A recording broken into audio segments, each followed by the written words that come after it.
नमस्कार, अपना प्रदेश उत्तर प्रदेश उत्तराखंड देख रहे हैं आप। मैं हूं आपके साथ पूजा मोहन पांडे। बुलेटिन की शुरुआत करते हुए सबसे पहले आपको बताएं, लखीमपुर खीरी के निघासन क्षेत्र में दो सगी बहनों से रेप और हत्या के मामले में सीएम योगी ने इस पूरे मामले को गंभीरता से लिया। सीएम योगी आदित्यनाथ ने आरोपियों पर सख्त कार्रवाई के निर्देश दिए हैं। उन्होंने कहा कि मामले की फास्ट ट्रैक कोर्ट में सुनवाई हो और प्रभावी पैरवी करते हुए 1 महीने के अंदर दोषियों को कड़ी सजा हम दिलाएंगे। इसके अलावा सीएम योगी आदित्यनाथ ने पीड़ित परिवार के लिए एक बड़ा ऐलान किया है। सीएम ने पीड़ित के परिजनों को 25 लाख रुपए की आर्थिक सहायता के निर्देश दिए हैं। साथ ही एक पक्का मकान और कृषि भूमि का पट्टा भी पीड़ित परिवार को दिया जाएगा। सीएम योगी ने इसको लेकर आदेश जारी कर दिए हैं। आपको बता दें कि मामले में पुलिस ने 6 आरोपियों को गिरफ्तार किया है। उनके खिलाफ पॉक्सो एक्ट के तहत केस दर्ज हुआ है और कार्रवाई अमल में लाई जा रही है। तो उत्तर प्रदेश की राजधानी लखनऊ समेत पूर्वांचल और बुंदेलखंड इलाकों में बारिश ने हाहाकार मचा दिया है। आपको बता दें कि पहली तस्वीर फतेहपुर की आप देख पाएंगे अपनी टीवी स्क्रीन पर, जहां पर कच्चा मकान गिरने से एक युवक की मौत हो गई, 5 मवेशियों की मौत हुई है। दूसरी तस्वीर हमीरपुर की है, जहां पर तेज बारिश से गरीब परिवार का कच्चा आशियाना धराशायी हो गया, लेकिन राहत की बात यह भी रही कि जनहानि नहीं हुई है। तीसरी तस्वीर झांसी की, जहां पर लगभग 35 साल पुराना 2 मंजिला मकान ढह गया। हादसे में करीबन 3 लोग घायल हुए। चौथी तस्वीर ललितपुर की, जहां पर ग्रामीणों का कच्चा मकान गिरने से घर में रखा सारा सामान मलबे में ध्वस्त हो गया। 5वीं तस्वीर रायबरेली की है, जहां पर देर रात तेज बारिश से गरीब का आशियाना मलबे में तब्दील हो गया। आपको बता दें कि 3 बच्चों समेत एक महिला की भी मौत हुई है। 6ठी तस्वीर उन्नाव की है, जहां पर कच्चा मकान गिरने से 2 सगे भाइयों और एक बहन की मौत हो गई। अब आपको लखनऊ से कुछ ताजा तरीन तस्वीरें दिखाएंगे, जहां पर आप देख पाएंगे किस तरीके से बारिश के बाद बाढ़ जैसे हालात हैं और लोग उन स्थितियों में सर्वाइवल कर रहे हैं। लखनऊ में 24 घंटे की बारिश के बाद हालात बदल गए हैं। ये लखनऊ विधानसभा से सिर्फ 9 किलोमीटर की दूरी का इलाका है। फैजुल्लागंज इस इलाके में पूरी तरह से पानी भरा हुआ है और आप देख सकते हैं कि जो वाटर ड्रेनेज का सिस्टम है वो कितना खराब है यहाँ पे, जिसकी वजह से यहाँ के आम लोग अब फिलहाल अपने रख रखाव और बचाव के लिए अपनी जद्दोजहद में जुटे हुए हैं। करीब 5 फीट से ज्यादा पानी यहाँ पर भर चुका है और यहाँ पर हम आपको तस्वीरें दिखाएंगे कि घरों के बाहर अब लोगों का निकलना भी मुश्किल हो गया है और लोग अपने दूसरे फ्लोर पर पहुंच चुके हैं। और इस तरह के हालात कई साल से बनते हैं और उसके बाद जो प्रशासन है वो दावे करता है, लेकिन हालात जस के तस बने हुए हैं। यहाँ के लोगों का कहना है कि हर साल की बारिश में इसी तरह के हालात पैदा होते हैं। भले ही दावे स्मार्ट सिटी के किए जा रहे हों, लेकिन आप स्मार्ट सिटी की हकीकत देख सकते हैं कि लखनऊ जैसा शहर, यानी कि उत्तर प्रदेश की राजधानी, जहां से पूरी सरकार चलती है, और वहां के हालात इस तरह के हैं कि लोग अपने घरों को जाने के लिए अब दुश्वारियों का सामना कर रहे हैं।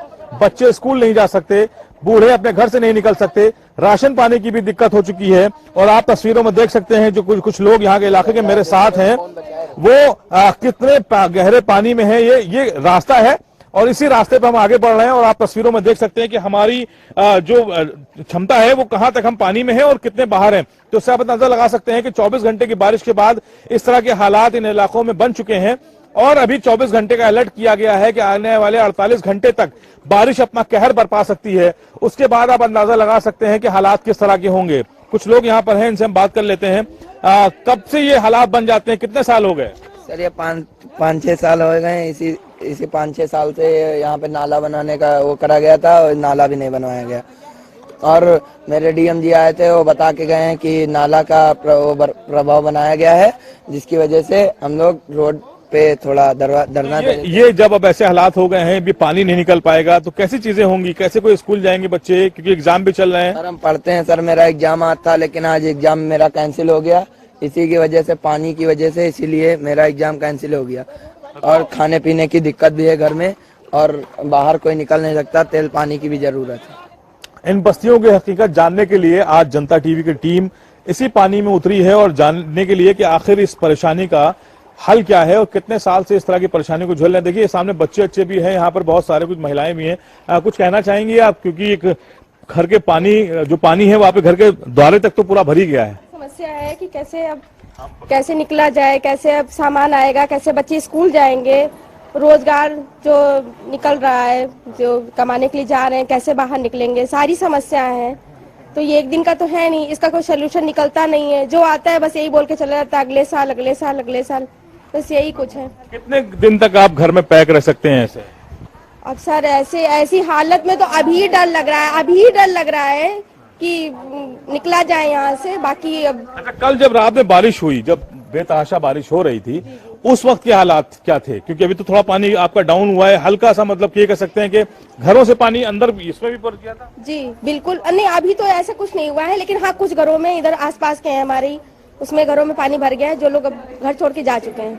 यहाँ से देखिए आप जो तस्वीरें देख रहे हैं, इसमें एक हकीकत ये भी है कि यहाँ से कई परिवार पलायन कर चुके हैं और अपने इस इलाके को छोड़कर दूसरे अपने रिश्तेदारों के यहाँ या आसपास के इलाकों में वो यहाँ से शिफ्ट कर चुके हैं।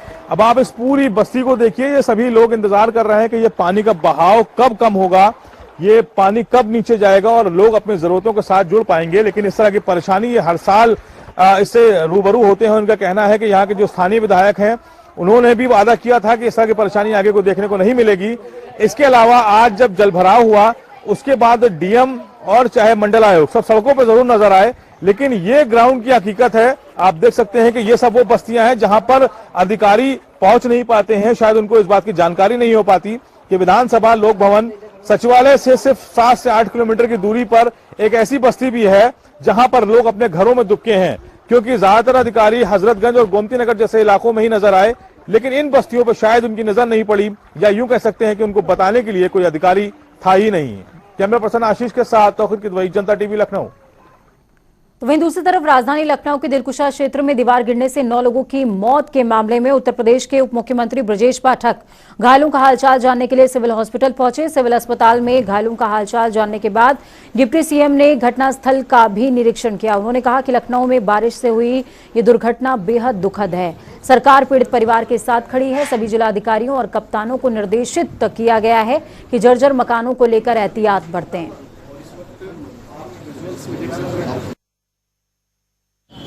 ठीक है। आने के बाद पता चला कि उसमें से 3 पुरुष, 3 महिलाएं और 3 बच्चों की दुखद मृत्यु हुई है।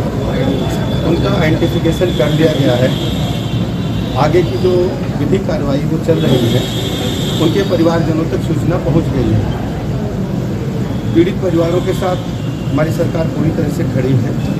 माननीय मुख्यमंत्री जी ने आर्थिक सहायता की भी घोषणा की है। इस पूरे प्रकरण में ये लोग वहाँ कैसे पहुँचे, कैसे रह रहे थे और सुरक्षा के इंतजाम क्यों नहीं थे इनके रहने के दौरान, किसकी जिम्मेदारी है, कौन इन्हें लाया था, पूरे स्थिति की जांच चल रही है। जैसे ही जांच रिपोर्ट आएगी मैं आज ही कुछ आपको स्पष्ट बता पाऊँगा, लेकिन दुखद है और सरकार पूरी तरह से पीड़ित परिवारों के साथ खड़ी है। तो वहीं दूसरी तरफ राजधानी लखनऊ में प्रगतिशील समाजवादी पार्टी के दफ्तर में प्रदेश कार्यकारिणी की बैठक संपन्न हो गई। बैठक में खुद पार्टी के राष्ट्रीय अध्यक्ष शिवपाल सिंह यादव ने शिरकत करी है और साथ में प्रदेश अध्यक्ष आदित्य यादव भी मौजूद रहे। इसके साथ ही सभी जिला अध्यक्षों को भी बैठक में बुलाया गया था। इस दौरान शिवपाल यादव और पार्टी का कोई प्रतिनिधि मीडिया से बातचीत करने से बचता हुआ नजर आया। ये बैठक नगर निकाय चुनाव और आगामी लोकसभा चुनाव के मद्देनजर की गई है, ऐसा बताया जा रहा है। तो वहीं राजधानी लखनऊ में बीजेपी प्रदेश महामंत्री गोविंद नारायण शुक्ला और अनूप गुप्ता ने प्रेस कॉन्फ्रेंस करी। इस दौरान पीएम मोदी के जन्मदिन पखवाड़े के कार्यक्रम को लेकर जानकारी साझा की गई है। गोविंद नारायण शुक्ला ने कहा कि 250 से ज्यादा जगहों पर रक्तदान शिविर लगेगा। 18 सितंबर को निःशुल्क स्वास्थ्य शिविर लगाया जाएगा और 24 सितंबर को कृत्रिम अंगों से संबंधित जो उपकरण होते हैं उनको वितरित किया जाएगा। ये कार्यक्रम क्रमशः 2 अक्टूबर तक ऐसे ही सेवा पखवाड़ा के तहत जारी रहने वाला है।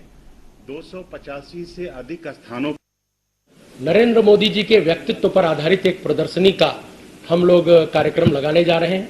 जिस प्रदर्शनी के कार्यक्रम के आयोजन में माननीय मुख्यमंत्री जी लखनऊ इंदिरा गांधी प्रतिष्ठान में जो प्रदर्शनी लगने जा रही है उसमें रहेंगे।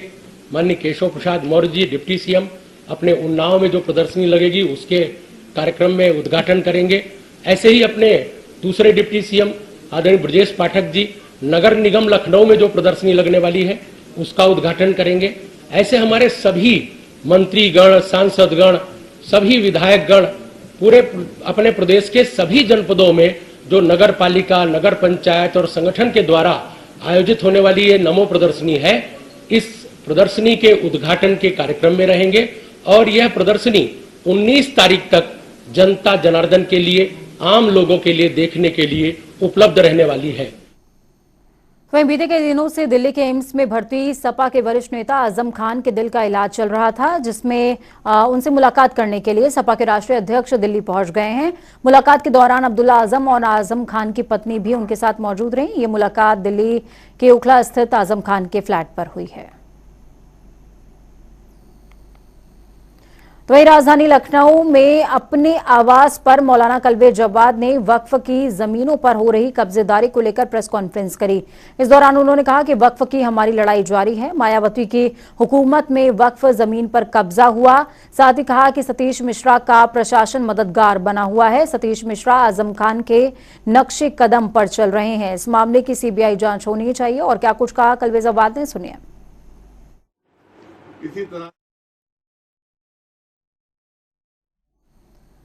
तो वहीं यूपी के अलीगढ़ में उत्तर प्रदेश सरकार के इशारों पर मदरसों पर हो रही सर्वे की कार्रवाई को लेकर प्रोफेसर जाहिद अली खान ने बड़ा बयान दिया है। उन्होंने कहा कि उत्तर प्रदेश, उत्तराखंड और असम, इन 3 जगहों पर मदरसों में जो सर्वे चल रहा है और इनकी बिल्डिंग्स को तोड़ा जा रहा है, वो बहुत ही अफसोसजनक है। जो अच्छा भाई, सियासत तो इस तरह की चीजों में होनी ही नहीं चाहिए।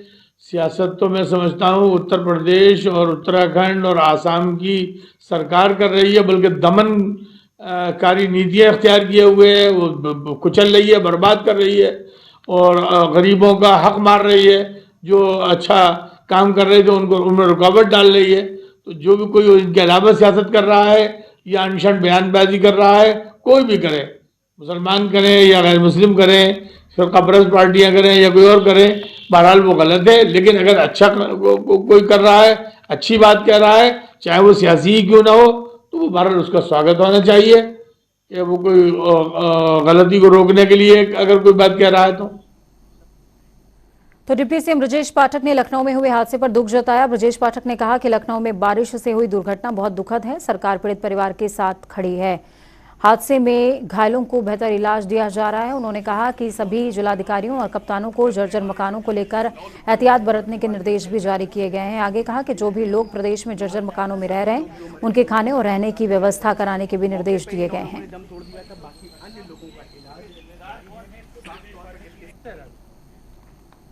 वाराणसी पहुंचे कर्नाटक के रेशम उत्पाद मंत्री ने काशी के बुनकरों को बड़ी सौगात दी। कर्नाटक सिल्क डिपो बुनकरों के सपनों को नई उड़ान देगा। यहां से सब्सिडी पर बुनकरों को कर्नाटक सिल्क का धागा मिलेगा। आपको बता दें कि सारंग तालाब स्थित मान्यवर काशी रामजी सिल्क एक्सचेंज में इसका शुभारंभ हुआ है। कर्नाटक सरकार के काबीना मंत्री डॉक्टर नारायण गौड़ा ने कहा कि सिल्क उत्पाद में कर्नाटक देश में पहले नंबर पर है। हमारा प्रयास है कि उत्तर प्रदेश के किसान अगर कर्नाटक आएंगे तो उनको रेशम उत्पाद की तकनीकें भी सिखाई जाएंगी। इस दौरान उत्तर प्रदेश सरकार के मंत्री राकेश सचान भी मौजूद रहे। सरकार की बहुत सारी स्कीमें रहती हैं जो कीट पालक के लिए जिस तरह से आवास भी देते हैं, उसमें सामग्री भी देते हैं और उनका चयन भी होता है, तो बहुत प्रोत्साहन देने की योजनाएं हैं और उस पर केवल किसान जुड़े, मन बनावे और अगर आगे बढ़ना चाहेगा तो हम लोग और भी सुविधाएं दे करके रेशम का उत्पादन बढ़ाने का काम करें। तो वहीं फतेहपुर से एक वीडियो वायरल हो रहा है जिसमें कुछ लोग तिरंगे पर ताश खेलते नजर आ रहे हैं। तिरंगे के अपमान का ये वीडियो आपको बता दें कि अशोथर थाना क्षेत्र के हरनवा गांव का बताया जा रहा है। वीडियो वायरल होते ही पुलिस में जिसके बाद मामले की गंभीरता को देखते हुए पुलिस तुरंत हरकत में आई और राष्ट्रीय ध्वज का अपमान करने वाले आरोपियों की तलाश में जुट गई है।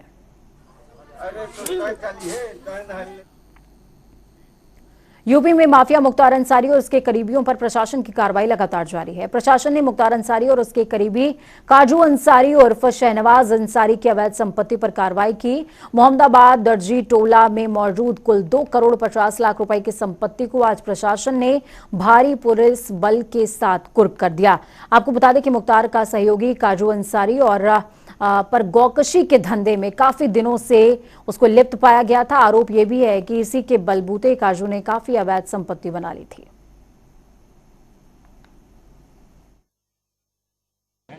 आज 3 व्यक्तियों की प्रॉपर्टी का जब्तीकरण धारा 14(1) एक्ट 1986 के अंतर्गत किया जा रहा है। नंबर 1 मुख्तार अंसारी की प्रॉपर्टी, जहां पे हम लोग अभी खड़े हैं, यहां पे इनका मकान सीज किया जा रहा है। दूसरा अफजाल अंसारी की कुछ 5 अराजी नंबर्स है, जिसका कुल रकबा 0.3 हेक्टेयर्स है। और काजू कुरैशी जो इनका गैंग मेंबर है, उसकी भी प्रॉपर्टी को आज जब्त कराया जाएगा। कुल अनुमानित कीमत इन डिप्टी सीएम केशव प्रसाद मौर्य प्रतापगढ़ पहुंचे। सांसद और विधायकों ने डिप्टी सीएम का स्वागत किया। इस दौरान डिप्टी सीएम ने राष्ट्रीय शैक्षिक महाकुंभ का शुभारंभ किया। ये महाकुंभ चिलबिला के मौर्य रिजॉर्ट में लगाया गया है। इस दौरान सुपर 30 के आनंद सर भी मौजूद रहे। उन्होंने इस दौरान कहा कि प्रतापगढ़ बहुत ही पवित्र भूमि है। इस दौरान केशव प्रसाद मौर्य ने कहा, बच्चे जो भी लक्ष्य बनाएं उस पर ध्यान केंद्रित करें। इस महाकुंभ से बच्चों को एक नई दिशा मिलेगी। आपको बता दें कि महाकुंभ में 23 राज्यों के बच्चे भाग ले रहे हैं। जैसा आप सब जानते हो, देश में माननीय श्री नरेंद्र मोदी जी के नेतृत्व में और प्रदेश में हमारे आदरणीय योगी जी के नेतृत्व में यूपी के अंदर हमारी सरकार है। और हमारी सरकार का एकमात्र लक्ष्य है, प्रतिभाओं के साथ कोई खिलवाड़ नहीं होना चाहिए, उज्जवल भविष्य के लिए काम होना चाहिए। और आप सब के अंदर प्रतिभाओं की कमी नहीं है, भारतवासियों के अंदर, भारत के बच्चों के अंदर प्रतिभा की कमी नहीं है। दुनिया का हर केंद्र, चाहे वह विज्ञान के क्षेत्र में हो, चाहे चिकित्सा के क्षेत्र में हो, चाहे अन्य किसी जितने भी क्षेत्र हैं, हर क्षेत्र में बिना भारत की प्रतिभा के। तो वहीं मुख्यमंत्री पुष्कर सिंह धामी ने अपने जन्मदिन के मौके पर देहरादून के टपकेश्वर महादेव मंदिर में परिवार समेत पूजा अर्चना करी। इस दौरान उन्होंने प्रधानमंत्री नरेंद्र मोदी को भी अग्रिम जन्मदिवस की शुभकामनाएं दी हैं। साथ में इस दौरान उन्होंने प्रदेश की खुशहाली की भी कामना की। आज टपकेश्वर महादेव में आकर उनका आशीर्वाद लिया है और यह संकल्प भी लिया है कि 25 साल का जब हमारा राज्य होगा, उस समय हम हर क्षेत्र में, यहाँ पर्यटन के क्षेत्र में, शिक्षा के क्षेत्र में, चिकित्सा के क्षेत्र में, इंडस्ट्री के क्षेत्र में, कृषि के क्षेत्र में, हॉर्टिकल्चर के क्षेत्र में हम हिंदुस्तान के श्रेष्ठ राज्यों में शामिल हों। आज का दिन 8वीं गढ़वाल राइफल के लिए ऐतिहासिक है, क्योंकि आज ही के दिन 8वीं गढ़वाल राइफल ने पाक सीमा के अंदर घुसकर बूटर डोंगरांडी पोस्ट पर कब्जा किया था और 1965 के युद्ध में अदम्य साहस दिखाया था। 8वीं गढ़वाल राइफल बटालियन को पाकिस्तान की सीमा में बहुत अंदर घुसकर युद्ध करने और लंबे समय तक रुकने का श्रेय प्राप्त है। 1965 के युद्ध में शामिल पूर्व सैनिकों ने युद्ध में शहीद हुए शहीदों को आज याद किया है। इस युद्ध में गढ़वाल राइफल्स की 8वीं बटालियन के 2 अफसर और 40 जवान शहीद हो गए थे। शहीद होने वालों में यूनिट के कमान अधिकारी कर्नल जेई जिरंड और उप कमांड मेजर AR खान भी शामिल थे। और हमारी बटालियन 1965 के अंदर में झांसी में थी और जब पाकिस्तान की नापाक इरादे हमारी सीमा पर थे, तो हमारी बटालियन को जो है जसरों में जाने का आदेश मिला था। 6 घंटे के अंदर में हम लोगों ने वहाँ पर डेवलप किया और चौमुंडा, जसरों और बुटर डोगलांडी पर हमारी बटालियन ने कब्जा किया है। और इसमें हमारे जो है 2 अफसर और 4 जसूस और जो है 40 जवान हमारे इसमें शहीद हुए हैं। और पूरा लड़ाई के उपरांत में हमारे जो है इसमें जो है जो घायल हुए हैं 3। मुख्यमंत्री पुष्कर सिंह धामी का जन्मदिवस के मौके पर भाजपा के कार्यकर्ताओं ने सिटी क्लब में कार्यक्रम रखा। कार्यक्रम में सैकड़ों की तादाद में लोग पहुंचे। मुख्य अतिथि के तौर पर दीप्ति रावत भी पहुंची। इस दौरान जब दीप प्रज्वलित करने की शुरुआत की तो भीड़ ज्यादा हो रही थी। वहां मौजूद किच्छा से पूर्व विधायक राजेश शुक्ला और रौद्रपुर से विधायक शिव अरोड़ा दोनों के बीच में फोटो न आने को लेकर नोकझोंक हो गई। तो वहीं भाजपा युवा मोर्चा के प्रदेश अध्यक्ष कुंदन लटवाल ने प्रेस वार्ता करते हुए सोशल मीडिया में उनकी पत्नी की नौकरी को लेकर वायरल हो रहे मामले को फर्जी करार देते हुए उनकी राजनीतिक छवि को धूमिल करने का आरोप लगाया है। और यह आरोप पहाड़ी आर्मी के अध्यक्ष हरीश रावत के ऊपर लगाया गया। उन्होंने कहा कि उनकी पत्नी की अस्थायी नौकरी उत्तराखंड मुक्त विश्वविद्यालय में एकेडमिक परामर्शदाता के तौर पर है, जबकि पहाड़ आर्मी के अध्यक्ष हरीश रावत ने असिस्टेंट प्रोफेसर दर्शाकर सोशल मीडिया में फर्जी तरीके से वायरल किया है। तो मैं कहना चाहता हूं हरीश रावत जी, इस तरीके की गलत और सस्ती लोकप्रियता के लिए किसी महिला को बदनाम ना करें। और मैं विशेष एक और बात कहना चाहता हूं, जो कांग्रेस की प्रवक्ता है, बड़ी दीदी हैं गरिमा दसोनी जी, उनके द्वारा भी एक ये जो ट्वीट किया गया, एक महिला को लेकर के ट्वीट किया गया, जो महिला अपने पैरों में खुद खड़े होकर के नौकरी के लिए सामने आना चाहती है, मेहनत करना चाहती है, उन्होंने एक गलत ट्वीट कर करके इतनी बड़ी राष्ट्रीय पार्टी